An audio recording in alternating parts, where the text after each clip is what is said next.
This Memorial Day weekend, we can expect 42.5 million people who will be traveling more than 50 miles. That's a 7% increase from last year. Now that includes more drivers. More drivers means higher chances of crashes. The most important thing you can do to protect you and your family, buckle up. Unfortunately, here in Louisiana, there's still too many who don't.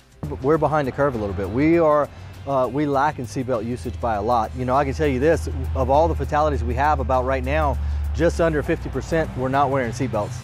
Troopers would rather not need to visit surviving families, especially if the death was preventable.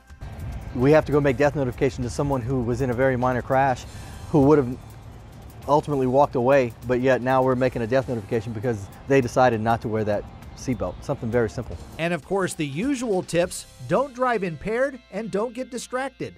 You don't have the eyes on the road whenever you're looking at the phone. You know, if you're texting, you're not driving. By law, you're supposed to have both hands on that wheel and eyes on the road. I think we've all been in close calls where you almost get in a crash because you were looking down at that phone. And don't forget the kids. There's about a 95–98% misuse rate when it comes to child seats, installing them properly. Allow yourself plenty of time and don't get angry while driving. This way, you'll still be with us after the weekend. For Acadiana's News Channel, I'm Dave Baker.